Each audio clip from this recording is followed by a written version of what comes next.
Assalamualaikum warahmatullahi wabarakatuh. Alhamdulillahirabbil alamin. Wa bihi nasta'in wa ala umuri dunya waddin. Wassalatu wassalamu ala sayyidil mursalin. Allahumma shalli ala sayyidina Muhammad al-fatihil lima ughliq wal khatimi lima sabaq nasiril haq bil haq wal hadi ila siratikal mustaqim wa ala alihi haqqa qadrihi wa miqdarihil azim. Rabbi shrah li sadri wa yassir li amri wa hlul 'uqdatam min lisani yafqahu qawli amma ba'du.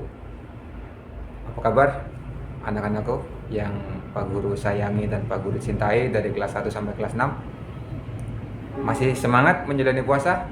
Alhamdulillah. Semoga Allah memberikan kita semua kesehatan, kesempurnaan berpuasa sampai nanti di akhir bulan Ramadan, sehingga kita mendapatkan hadiah yang Allah siapkan bagi orang-orang yang selesai menjalankan puasa, yaitu nanti di akhir Ramadan kita mendapatkan tiket idkum minan nar atau terbebas dari api neraka. Pertama-tama marilah kita panjatkan puji syukur kehadirat Allah Subhanahu wa taala yang atas limpahan rahmat, nikmat, hidayah sehingga kita bisa bertemu kembali, kita bisa belajar, kita bisa bermain, kita bisa berkumpul bersama keluarga dan menjalani ibadah puasa ini dengan tenang dan tertib. Salawat dan salam semoga senantiasa tercurahkan kepada junjungan kita baginda Nabi Agung, Nabi besar Nabi Muhammad Shallallahu Alaihi Wasallam, yang atas perjuangan beliaulah sehingga kita bisa merasakan indahnya nurul Islam atau indahnya cahaya Islam. Anak-anakku yang dicintai dan disayang oleh Allah, saat kita ditanya siapakah Tuhanmu atau siapakah yang engkau sembah, maka kita akan menjawabnya Allahu Rabbi atau Allah Tuhanku. Saya menyembah Allah, Tuhanku adalah Allah. Kita tahu nama Allah, tapi apakah betul kita mengenal Allah? Nah, ini yang seringkali tidak kita perhatikan.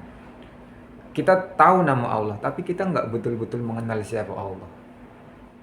Ya, jadi Pak Guru harapkan pada hari ini kita bisa mulai mengenal Allah. Siapa sih Allah? Nah, sebagaimana pembelajaran yang kita temui di kelas, ada tiga cara untuk mengenal Allah.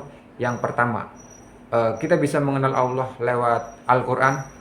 Kemudian yang kedua, kita mengenal Allah lewat ciptaannya, dan yang ketiga kita mengenal Allah lewat Asmaul Husna.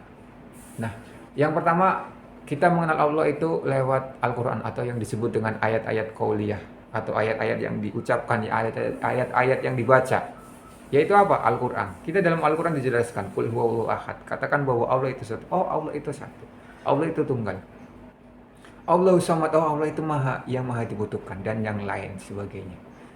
Ya, itulah ayat qauliyah yang senantiasa kita baca, yang sering kita baca selama tadarus Al-Quran. Kemudian cara mengenal Allah yang kedua adalah dengan memperhatikan ciptaan Allah atau yang disebut ayat kauniyah atau ayat-ayat tanda-tanda yang diciptakan. Nah, perumpamannya adalah seperti ini. Kita tahu bahwa ini adalah pulpen. Kita juga tahu bahwa pulpen ini tidak langsung ada, tapi dia ada yang menciptakan. Sama, alam semesta ini pun tidak serta-merta ada dengan sendirinya. Pasti ada yang menciptakan. Siapa? Allah. Kalau yang diciptakan aja sebesar alam semesta itu besar banget, besar sekali, lalu yang menciptakan seperti apa? Nah, itu yang harus kita ketahui, bahwa Allah itu maha besar. Bahkan imajinasi kita, bayangan kita tuh nggak akan pernah sampai. Makanya jangan berpikir seperti apa Khalik itu seperti apa, maka berpikirlah tentang ciptaan-ciptaan Allah. Bahwa ciptaan Allah yang agung, yang indah, yang luar biasa hebatnya, itu adalah bukti bahwa Allah itu maha agung. Kemudian cara yang ketiga adalah mengenal Allah lewat Asmaul Husna. Allah punya 99 Asmaul Husna, Ar-Rahman, Ar-Rahim, Al-Malik, Al-Qudus, dan yang lain sebagainya. Nah, kita juga bisa mengenal Allah lewat sifat-sifatnya. Nah, itu adalah tiga cara untuk mengenal Allah. Kenapa mengenal Allah itu penting? Mengenal Allah itu penting sama halnya ketika kita akan meminta pertolongan pada orang, kira-kira nih, kamu akan meminta kepada orang yang tidak kamu kenal atau akan meminta tolong kepada orang yang kamu kenal? Biasanya kecenderungan kita adalah kita akan meminta tolong kepada orang yang sudah kita kenal terlebih dahulu. Pun sebaliknya, ketika kita akan menolong atau kita akan memberikan bantuan, memberikan sesuatu, kita cenderung akan memberikan kepada orang yang sudah kita kenal dulu. Nah, di sini adalah tugas kita, jangan sampai kita hanya mengenal Allah sebatas namanya saja dan Allah pun nggak mengenal kita. Mari kita usahakan bersama-sama supaya kita terkenal Allah dengan baik dan Allah tahu. Sehingga ketika kita meminta pertolongan kepada Allah, kita mohon kepada Allah, maka Allah akan memberikannya. Jangan sampai kita memohon pertolongan kepada seakan-akan kita nggak kenal sama Allah dan kita hanya berteriak-teriak namanya saja tanpa kita kenal Allah itu seperti apa.